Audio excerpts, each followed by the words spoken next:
Bonjour, ici Rodolphe Simoneau et je vous souhaite la bienvenue dans ce module numéro 2 sur la mesure de l'efficacité. Dans ce cours numéro 2, on va regarder plus spécifiquement le TRS et le TRG. Donc plus spécifiquement, dans ce cours numéro 2, nous allons regarder quand utiliser le TRS et le TRG de manière intelligente dans un système de production Lean Manufacturing, et on va voir un petit peu quelles sont les interprétations, ce à quoi va nous aider le TRS et le TRG dans la compréhension de nos processus et des problèmes qui existent dans nos processus. Alors on l'a dit, la volonté du Lean Manufacturing, ce n'est pas nécessairement d'utiliser nos équipements à 100%. Si on a une demande client qui est faible et qu'on a une machine qui a coûté cher, eh bien, ce n'est pas parce que la machine a coûté cher en investissement qu'il faut produire, alors que la demande client n'est pas là. Non, c'est vraiment l'objectif de Lean Manufacturing avec le pilier du juste à temps, c'est de faire produire cette machine qui a peut-être coûté cher, donc c'est peut-être pas le bon choix de machine, mais même si cette machine a coûté cher, c'est d'adapter le rythme de cette machine à la demande client, à l'aide notamment des Kanban, du flux tiré, ce genre d'outils que l'on a déjà vu. Ceci dit, les TRS, donc le TRS va mesurer le taux d'utilisation de la machine par rapport à son temps de cycle standard, et donc va nous permettre, dans certains cas, d'observer ce qu'on appelle des goulots d'étranglement. Si dans une ligne de production,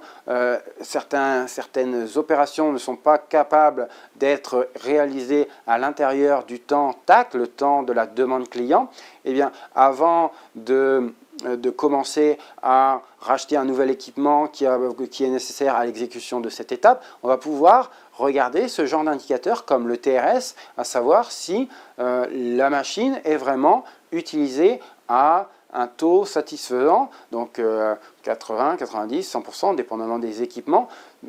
avant d'investir dans un nouvel équipement. Et donc ce qu'on appelle la mise en évidence des goulots, donc lorsqu'on a une opération goulot, une analyse de TRS va nous permettre de définir si on n'est pas capable d'optimiser ce TRS avant d'investir dans un nouvel équipement. Et lorsqu'on va avoir un TRS qui va être à 90, 95, ou plus de 95%, eh bien peut-être qu'effectivement ce goulot d'étranglement est un réel goulot d'étranglement pour l'entreprise et que cette étape, si elle a besoin d'être réalisée par cette machine, qu'il va falloir investir dans une machine équivalente pour pouvoir dégoulotter l'opération et ainsi répondre à la demande client. Donc c'est vraiment un instrument, un indicateur d'analyse de la situation pour prendre des décisions opérationnelles quant au besoin d'avoir ou non une nouvelle machine, ou une machine différente, ou une machine plus performante. Alors là, on parle peut-être d'équipements qui ne sont pas nécessairement très chers pour l'entreprise. Et donc, bon, il faut se poser la question, mais ce n'est pas quelque chose de un investissement aussi important que cela. Il y a d'autres industries où certains équipements coûtent extrêmement cher et où la demande client, eh bien, tant que l'équipement produit, il y aura de la demande client parce que on sait que on est plusieurs usines à produire ce type de produit et que la demande client est tout le temps là et donc il faut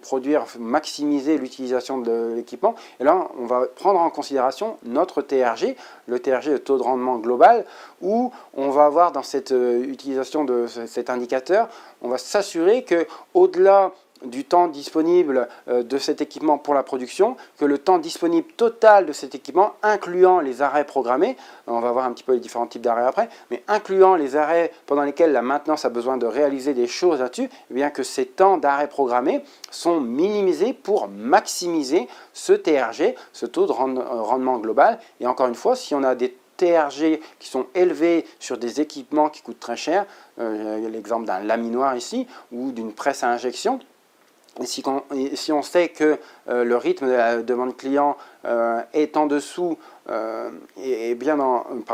au-dessus de ce qu'est capable de fournir la machine, eh bien l'objectif du TRG va être de s'assurer que l'on optimise l'utilisation de ces équipements qui peuvent coûter très cher pour certaines industries. Alors, l'analyse de ces indicateurs, les TRS, les TRG, vont nous permettre de mettre en évidence les différents types d'arrêts de la machine, la raison pour laquelle la machine ne produit pas quelque chose à valeur ajoutée. Alors on va retrouver une multitude de raisons pour lesquelles la machine ne produit pas un produit à valeur ajoutée pendant tout le temps, sinon le TRS, si le CRS est à 100%, c'est-à-dire que pendant tout le temps où elle est donnée disponible à la production a fabriqué des produits à valeur ajoutée pour le client. Donc si ce n'est pas le cas, eh bien, qu'il y a un écart entre ce qui aurait pu être produit et ce qui a été produit, et les différentes causes d'écart, on les regroupe généralement dans différentes catégories. Première catégorie, ce sont les pannes, évidemment. Les pannes, casse d'équipement, une panne d'équipement peut justifier un arrêt de l'équipement. Le changement d'outil, on a besoin de changer d'outil, donc on arrête l'équipement. Les ralentissements de la cadence de production, il y a un bruit qui n'est pas normal dans la machine, on ralentit l'équipement, donc on n'est pas au temps de cycle optimum, donc ça vient affecter la valeur de notre TRS. Les arrêts non programmés, différents types d'arrêts, une pause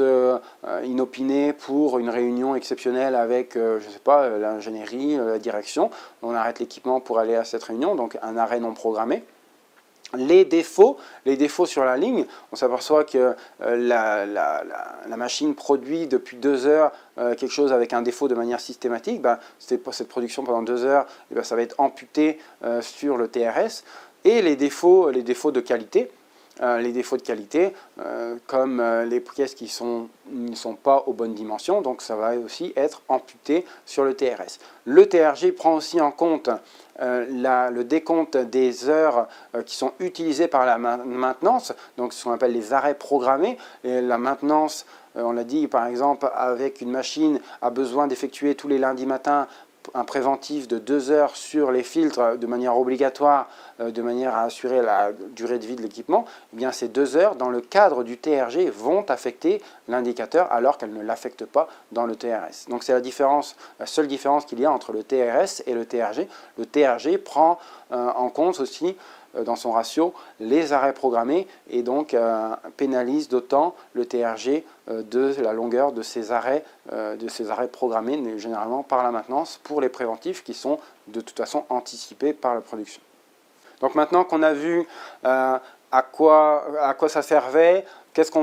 comment on pouvait les interpréter et qu'est-ce qu'on allait pouvoir détecter comme type de problème à l'aide de ces deux types d'indicateurs, TRS et TRG, on va voir un petit peu comment on va les calculer.